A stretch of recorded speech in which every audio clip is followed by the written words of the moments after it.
Well, after a 2 week break, we are back for week 3 of The Bachelor. Holy shirts and pants, y'all. I'm not here for this 2 weeks off.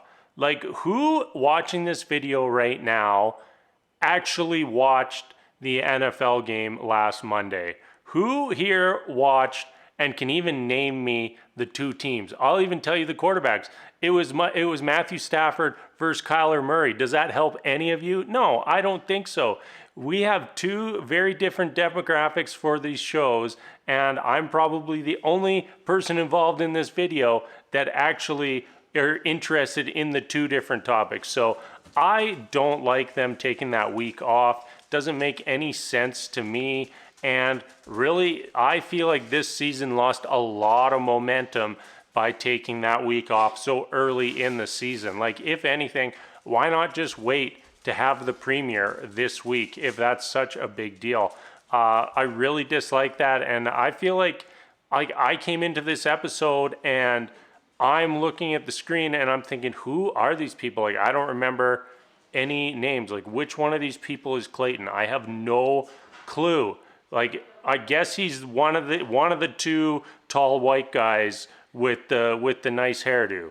I'm not sure which one is which, but anyways, I would have much preferred that they even just do like a lighter episode last week. Like, don't do a rose ceremony or anything.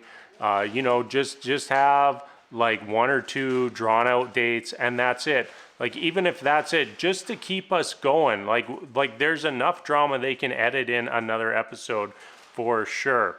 What do we start off with? Cassidy, that was the drama we ended on 2 weeks ago. Cassidy has a guy back home, and really we're getting two conflicting stories. Is it that Cassidy has someone who is a friends with benefits? Or is it Cassidy has a guy waiting for her back home? To me, they're two very different scenarios. You probably shouldn't be coming on this show if you have a friends with benefits, but you definitely shouldn't be coming on the show if you have a guy waiting for you back home for when you get kicked off. If you have a guy back home that you are looking forward to watching this show with, to me, that says that you are a clout chaser and here for the wrong reasons. As Cassidy tried to explain herself, you could see she was at least acting like a person who got caught in a lie. 100%. She was so fake. And it's very fitting that as we saw things unfold tonight, that Cassidy and Shanae were like the master and the understudy, because they are just employing like the exact same behaviors. Very much appreciated it that Cassidy got sent home here. Her rose got revoked. She got sent into the limo and out of here. Very much appreciated that. But in these situations, I'd love to see production get a little bit more involved, because they can just prove it. They have the resources. They can just prove it. If she was making phone calls to this guy right before, if she was having conversations with other people in the house about having a guy back home, how deep did the production team actually dig into this person's background? The only explainable situation is that they either don't do a good job or they wanted this to happen. And I totally believe that they wanted this to happen, because if it takes one conversation between Cassidy and a stranger to reveal this information, like 100% they knew, right? Like, we have to believe that. So yeah, it feels like another setup for me. And like I said, really just wish that like production could just fix this. Even like if this comes up as an issue, like just be like, hey, we had to remove Cassidy, the end. Like, we have other shows. Even earlier this season, I think there was one girl who was on night one, like got her intro, and then like we never saw her leave, and she's just gone. Like, what's the story there? Like that sort of thing. It happens on these shows all the time. Like Love Island is notorious for it. Like they will just remove someone from the show, and no one ever mentions that person again. Like one night to the next. So yeah, production, step your game up. Like it's 2022, and we expect more from you. We want more from you, and you could win yourself a few fans by actually giving a crap. Anyways, let's move on. There was a rose ceremony. Some women went home. I believe one of them was named Nancy. The other two women, not the faintest clue. Like I said, this 2-week break, like I came into the Tonight episode and like just a head scratch and like, who are these people? No clue. So yeah, I guess 4 people end up going home, and we can now kick off into week 3. Yeah, I think that's right. Shockingly, Shanae is poised to become the new villain. Shrimp Thief and Seeker of Drama. I think this was all very, very, very well foreshadowed for us. I think we all knew this was coming. So now this episode becomes just waiting until Shanae attempts to have her moment. So this week we had 2 group dates and a one-on-one. First group date, like if you were someone serious about this process, this was the date that you wanted to be on. Like even more so than that one-on-one. Like I know the one-on-ones are good, the one-on-ones are important, but this group date just went way deeper. The women got to see a new side of Clayton. Clayton got to see a little deeper into each and every one of these women, and I wouldn't be surprised if this entire group ends up going way further into the show now, just because they were on this date. Like even at the end of the day, Clayton said, I wish I had 8 roses to hand out to each and every one of you. I think that the rose could have gone like so many different ways. Eliza ends up getting it.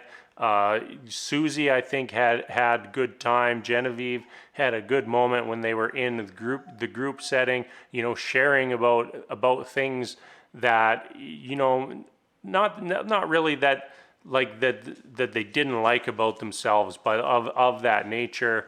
Yeah, like 100%, like this went deeper than I think any other date that we've seen, any other moment that we've seen this season. And probably will be a while before these relationships get deeper than what we saw here. So yeah, all the women who are on this date, in my opinion, huge advantage moving forward. That one, they got those moments with not just Clayton, but with all the other women in the house, and 2, completely avoided all the Shanae drama, which is obviously set to unfold in our second group date. But before that, we have a one-on-one date with Sarah. I just didn't buy this. I don't buy them as a couple. It was a good date.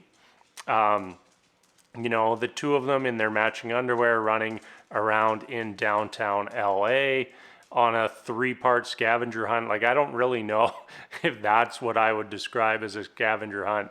It's like, hey, find this ice cream stand, find this table, smash some hearts, and now sing for 2 seconds, the end.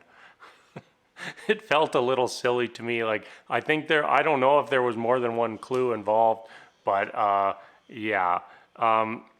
The date was nice. I just wasn't feeling that connection. Like they had a mega makeout session at the end of the date, and they were both saying that, oh, this is so wonderful, this went so well, but I really did not feel that connection there between Clayton and Sarah. All right, let's jump over to the drama, to what we've been waiting for, and that's the second group date. This is going to be a Baywatch themed date, and the whole time we're just waiting. We are just waiting for the Shanae fallout, and just have to feel bad for everyone on this date. One thing that kind of put a smile on my face was they had Nicole Eggert from Baywatch on the show, hosting the Baywatch date. Totally makes sense. And we have all these women like, oh, they're all excited, and I'm sitting there thinking, were any of them even alive when she was on Baywatch? So I went and looked it up. She was on Baywatch from 92 to 94. So, like, I don't think many of the women are over 28. And even if they are, that means that they were watching Baywatch when they were like 1 or 2 years old. So, yeah, I don't really think that there's really that kind of connection. You know, we all appreciate you trying to sell it to hype the guest for the date, but wasn't too believable knowing the age difference. Obviously, the date's all about being in a swimsuit, getting a little bit of sunburn, and showing off for your man. And shockingly, Shanae tried to one-up everyone with the makeout session in front of everybody else. One thing I do want to say here, it does take two to tango on these moments.